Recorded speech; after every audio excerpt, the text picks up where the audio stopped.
3 EastEnders spoilers next week from 7th, 10th of April to Tatika. Martin Fowler, funeral sparks shock exit plans. 1. Martin Fowler, funeral day, arrives in emotional scenes. Martin's loved ones are preparing themselves for a day they never expected, his final journey around Walford. Emotions are running high, and his adoptive daughter Lily tries to support her younger devastated siblings just as mum Stacey arrives home in a drunken state after a number of weeks spent away from the square. Sonia Fowler tries to help Stacey sober up, offering words of comfort. When Stacey tells her she can't face the funeral, Sonia is dismayed, but it seems Stace will have a change of heart, as pictures show her standing with her children in church.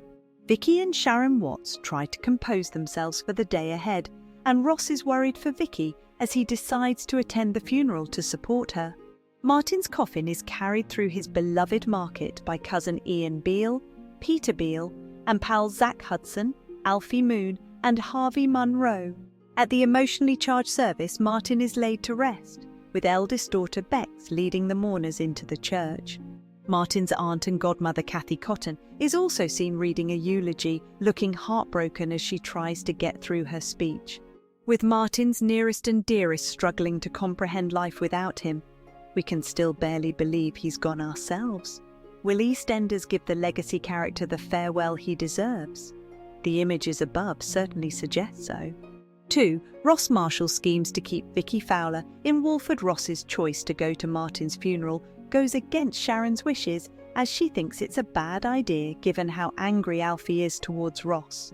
But Ross won't be deterred, and he later tries to put things right with Sharon by apologising for upsetting Alfie. Sharon, though, makes it clear that she won't be won over by smooth talking. Meanwhile, Ross takes a mysterious call and makes it his mission to convince Vicky that they should stay in Walford longer than planned.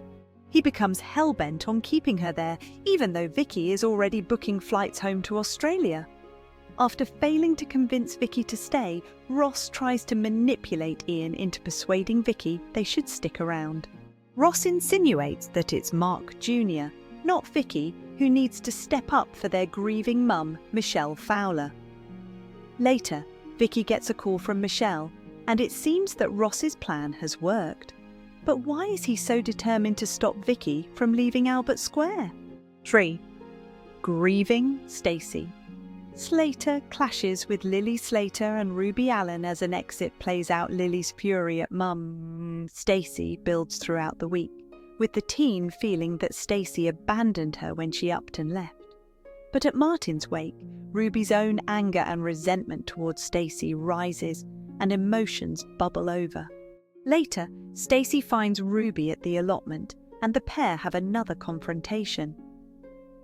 As revelations ensue that could destroy any chance of peace between them, will Ruby find out that it was Stacey who Martin truly loved, not her?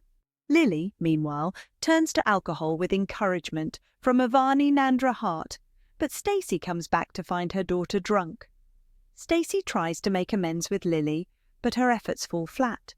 Things get worse when Stacey discovers that Martin's beloved fruit and veg stall has been set on fire. Martin's loved ones are horrified by the sight, and Stacey promises Lily she'll find out who is behind this cruel act. Branning warns Stacey to leave it to the police, but Stacey soon believes she has all the evidence to confront the culprit. But is she right? And who did set fire to the stall? As the week comes to an end, Ruby decides to get out of Walford, as the situation between her and Stacey is intolerable. Jean Slater begs Stacey to stop fighting and start healing, but when Stacey goes to speak to Ruby, Zach reveals that Ruby has already gone. Is this the last we'll see of Ruby? Các bạn vừa theo dõi một sản phẩm của EastEnders Spoiler TV. Xin chào và hẹn gặp lại.